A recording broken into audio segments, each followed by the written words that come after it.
Bonjour, le cours d'antenne que j'assure aux étudiants du M1ST section B pendant le deuxième semestre de cette année nécessite un minimum de connaissances préalables sur la trigonométrie, la variable complexe et la géométrie. Les notions déjà acquises en licence de télécommunication sur l'électromagnétisme, les lignes et les antennes sont d'abord reprises. Ensuite, nous comptons développer 4 grandes familles d'antennes, c'est-à-dire les fils rayonnants, les réseaux d'antennes, les ouvertures rayonnantes et les antennes imprimées.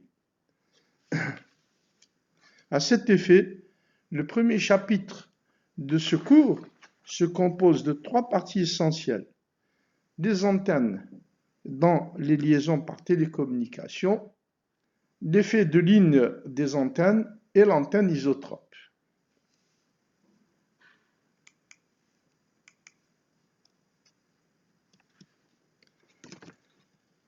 Le schéma bloc ci-joint montre comment un message est transmis par télécommunication d'un endroit à un autre.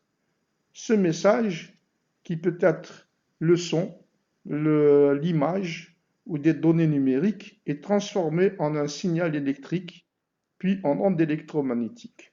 Ensuite, il subit le processus inverse. La transmission des signaux se fait soit par le biais d'un support matériel tel qu'une ligne ou un guide d'onde, soit en espace libre par des antennes et le milieu atmosphérique. Les ondes électromagnétiques qui se propagent dans le canal de transmission d'une liaison par télécommunication sont de deux types, les ondes planes et les ondes sphériques.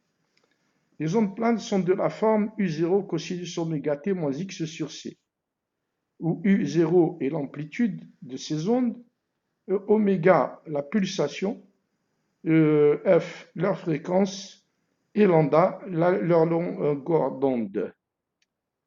La relation entre la longueur d'onde et la fréquence est lambda égale c sur F, où c égale 300 000 km par seconde, la vitesse de la lumière.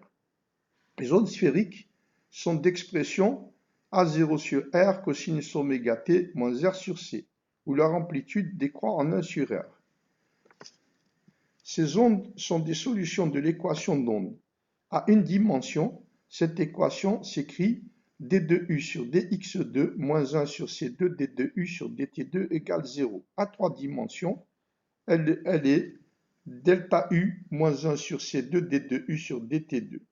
Et elle fait intervenir des opérateurs de l'analyse vectorielle qui sont l'opérateur nabla, le laplacien scalaire, la divergence et le gradient.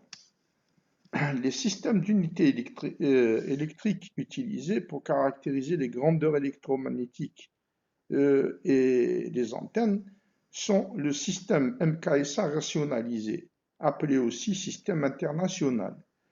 Ce système est très utilisé par les ingénieurs. Les systèmes SCGS électrostatiques et magnétiques sont plutôt préférés par les physiciens.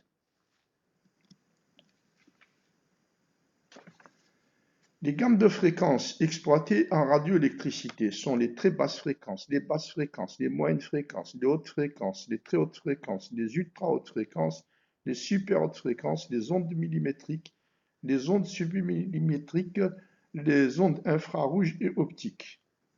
L'unité de fréquence est le Hertz et ses multiples sont le kilohertz, le mégahertz, le gigahertz et le térahertz.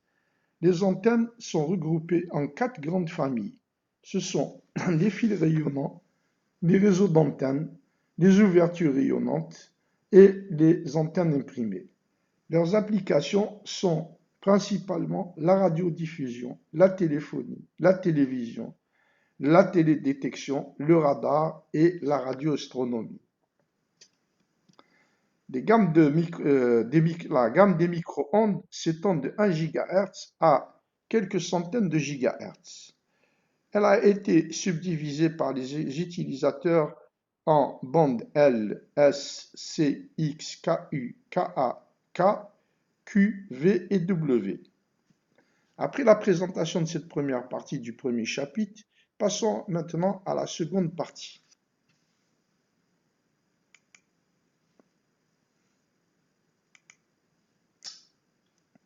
Alors,